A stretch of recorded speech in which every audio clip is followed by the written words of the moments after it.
தென்னாட்டுடைய சிவனே போற்றி, எந்நாட்டவர்க்கும் இறைவா போற்றி. ஓம் விக்னேஸ்வராய நமக. குலதெய்வமான ஸ்ரீ பொன்னம்பல சுவாமி, ஸ்ரீ பொன்முத்து கருப்பணசாமி, அங்காள பரமேஸ்வரி பாப்பாத்தி அம்மன் துணையுடன் இந்த நாள் இனிய நாளாக அமைய அனைவரின் அவரவர் குலதெய்வம் காத்து அருள் பாலித்து பிரம்மாண்ட வெற்றியை கொடுக்க வணங்குகின்றேன். இன்று பிறந்த நாள் மற்றும் திருமண நாள் காணும் அனைத்து சொந்தங்களுக்கும் என்னுடைய நல்வாழ்த்துக்கள். செவ்வாய் பெயர்ச்சி இதை பற்றி சொல்லணும் அப்படின்னா ஏற்கனவே நிறைய பேர் சொல்லியிருப்பாங்க. பட் நான் சொல்லும் போது செவ்வாய் ஒரு மனிதனுக்கு மிக முக்கியமான கிரகம், ஒரு இன்ஃப்ளூயன்ஸ் ஆஃப் பிளானட்டுன்னு சொல்லுவாங்க. அதாவது நம்ம பிளானட்டுங்கிறது நம்மளை இன்ஃப்ளூயன்ஸ் பண்ணுது. எந்தெந்த பெயர்ச்சி நடக்குதோ அந்த பெயர்ச்சிக்கு தகுந்த மாதிரி தன்னுடைய வாழ்க்கை நிலையை மாற்றி காண்பிக்கக்கூடிய ஒரே திறன் கிரகத்துக்கு மட்டுமே இருக்கிறது தான், மாற்று கருத்துக்கு இல்லை. அந்த செவ்வாய் கிரகமானது ஒருத்தருக்கு கவர்மெண்ட் ஜாப் வேணும் அப்படின்னு கேட்டிங்கன்னு வச்சுக்கோங்க, செவ்வாய் நல்ல நிலையில் இருக்கணும். அதிகார பதவி அப்படின்னு சொல்லும் போது செவ்வாய் நல்ல இடத்துல இருக்கணும். ரொம்ப ஃபண்டமெண்டலாக பொதுவாகவே ஒரு ஜாதகத்தை ஒரு திருமணம் போன்ற பொருத்தங்களை பார்க்கும் போது செவ்வாய் தோஷம் இருக்கான்னு பார்ப்பாங்க. அந்த செவ்வாய் தோஷம் இருந்ததுன்னா செவ்வாய் தோஷம் உள்ள பெண்ணுக்கு மட்டுமே திருமணம் செய்வார்கள். அது யாருக்குமே சூட் ஆகாது. ஏன் காரணம், அந்த செவ்வாய் அவ்வளோ முக்கியத்துவம் ஒரு மனிதனுக்கு. அது திருமணத்துக்கு மட்டும் அல்லாமல் குடும்பத்துக்கும் செவ்வாய் ரொம்ப முக்கியமான காரகத்துவம். ஒருத்தர் அதிகார பதவியில் இருக்கிறதுக்கோ கவர்மெண்ட் ஜாபில் போகிறதுக்கோ எல்லாத்துக்குமே செவ்வாயோடைய துணை.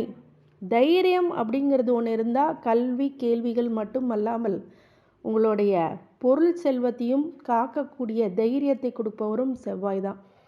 அதனால் செவ்வாய் கிரகம் உங்களுக்கு சுபிட்சமாக இருந்தால் நீங்கள் எதற்குமே பயப்பட தேவையில்லை. எல்லாத்தையும் கட்டி காப்பாற்றி கூட்டிகிட்டு வருவீங்க தான் உண்மை. அந்த செவ்வாய் உங்களுடைய ஜாதகத்தில் ரொம்ப முக்கியமானது. கோச்சாரப்படியும் செவ்வாய் பயிற்சி ஒரு மனிதனுக்கு மிகப்பெரிய தாக்கத்தை ஏற்படுத்தும் அப்படிங்கிறதுக்கு மாற்று கருத்துக்கு இடமில்லை. ஒருத்தட்ட போய் சண்டை போட்டு நீங்கள் ஜெயிக்கிறீங்கன்னா கூட உங்களுக்கு செவ்வாயோடைய ஆதிக்கம் இருக்க வேண்டும். ஒருத்தட்ட போயிட்டு நீங்கள் ஒரு விஷயம் சொல்ல போகிறீங்க, அந்த விஷயத்தை நீங்கள் ஜெயிக்கணும் அப்படின்னா ஒரு சில விஷயங்கள் வாதங்கள் அதிகமாக ஆகும்போது அதை ஜெயிக்கக்கூடிய ஒரே கிரகம் செவ்வாய் கிரகம். இந்த செவ்வாய் கிரகம் சரியில்லை அப்படின்னா அவங்க கோலை மாதிரி ஆயிடுவாங்க.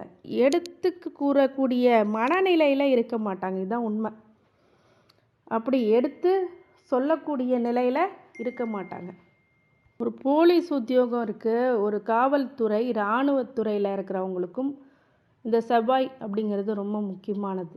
அதிகார பதவியில் உட்கார்ந்தக்கூடிய மினிஸ்டர்ஸ் இதுக்கெல்லாம் செவ்வாயோட காரகத்துவம் ரொம்ப முக்கியமானது.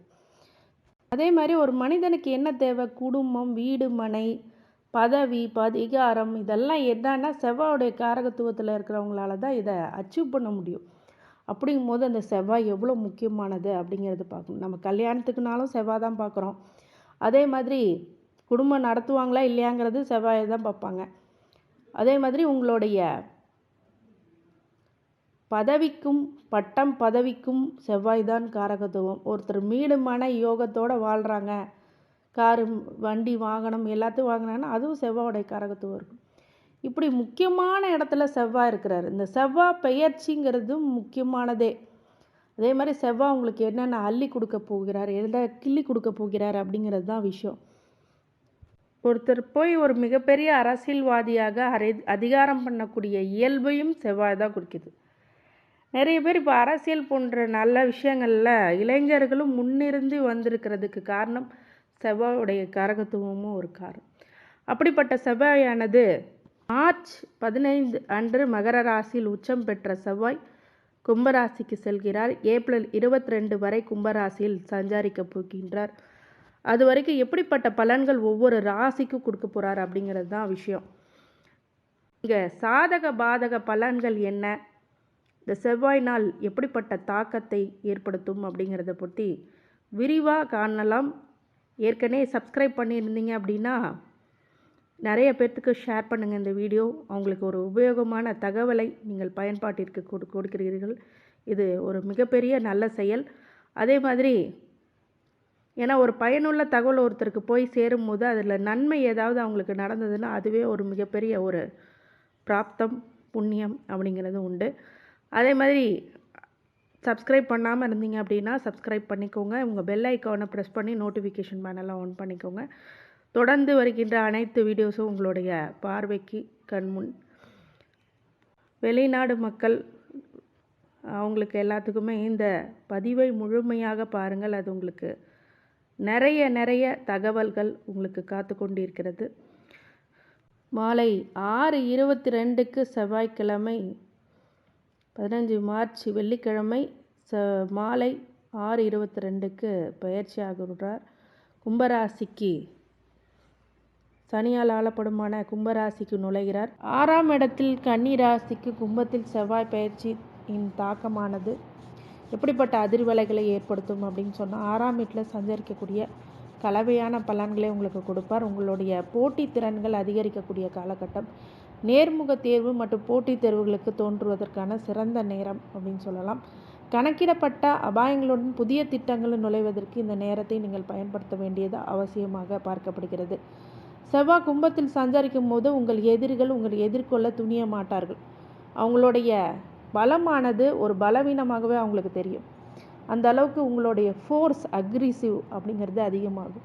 6ஆம் இடத்துலேருந்து 4ஆம் பார்வையும் 7ஆம் பார்வையும் 8ஆம் பார்வையும் 9, 12, 1 ஆகிய விடங்களில் பார்வையிடும் போது உங்களுக்கு பாக்கியத்தை அள்ளி கொடுக்கக்கூடிய இடத்துலையும் ஒரு சில தடை தாமதங்கள் ஏற்பட்டாமல் அந்த பாக்கியத்தை கண்டிப்பாக கொடுக்கும். புத்திர பாக்கியம், திருமண பாக்கியம், நல்ல பேர் அப்படிங்கிறதெல்லாம் உங்களுக்கு கண்டிப்பாக அந்த பாக்கியங்களை அள்ளி கொடுக்கும். 12ஆம் இடத்துல விரயத்தையும் திருமணம் போன்ற சுப நிகழ்ச்சிகளை ஏற்படுத்தும்.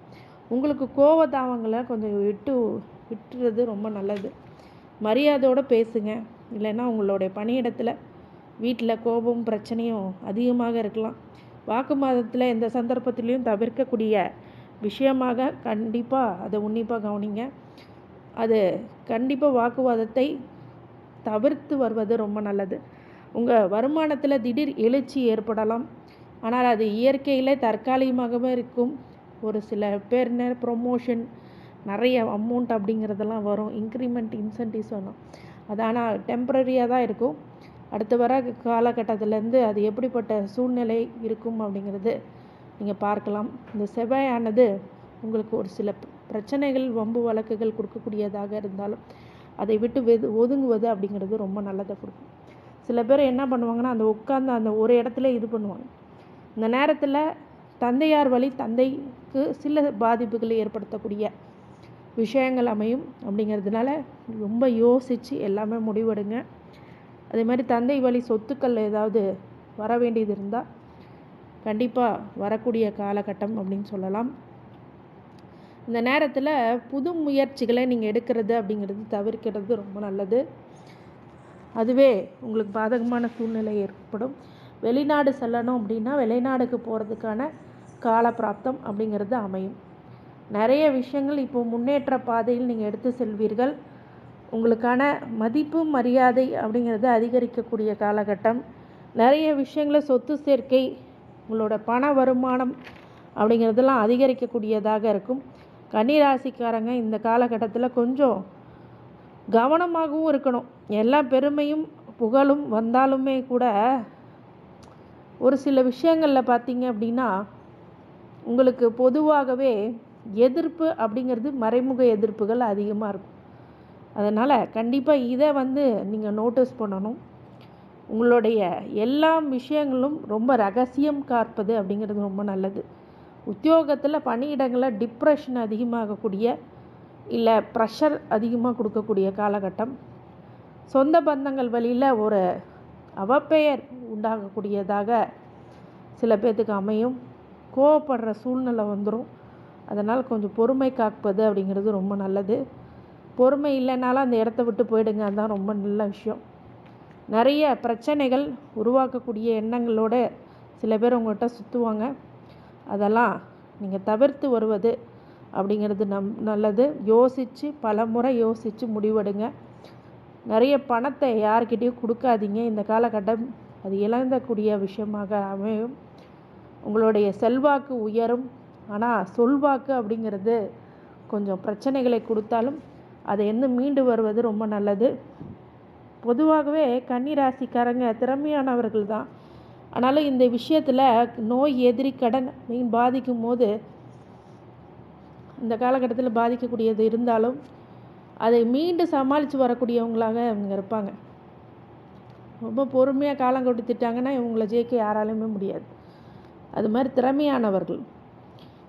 இந்த கன்னி ராசிக்காரங்களுக்கு பரிகாரமாக ஹோமத்தை பண்ணுறது, கணபதியை வணங்குவது அப்படிங்கிறது ரொம்ப நல்லது. மிகப்பெரிய ஏற்றத்தை உங்களுக்கு கொடுக்கும் கணபதி. அதே மாதிரி செவ்வாய்க்கிழமைகளில் செவ்வாய் ஹோரையில் முருகனை வழிபடுறது ரொம்ப நல்லது. குலதெய்வ வழிபாடு ரொம்ப முக்கியமானது. இந்த கன்னிராசிக்காரங்களுக்கு அனைத்து ஐஸ்வர்யங்களும் சகல சௌபாக்கியங்களும் மனோதைரியத்தையும் மனோ நிம்மதியும் ஆரோக்கியத்தையும் கொடுக்க வேண்டும் என்று என் பிரம்மன் மகா ஈஸ்வரனை வேண்டி வணங்குகின்றேன். வாழ்க வளமுடன். திருச்சிற்றம்பலம்.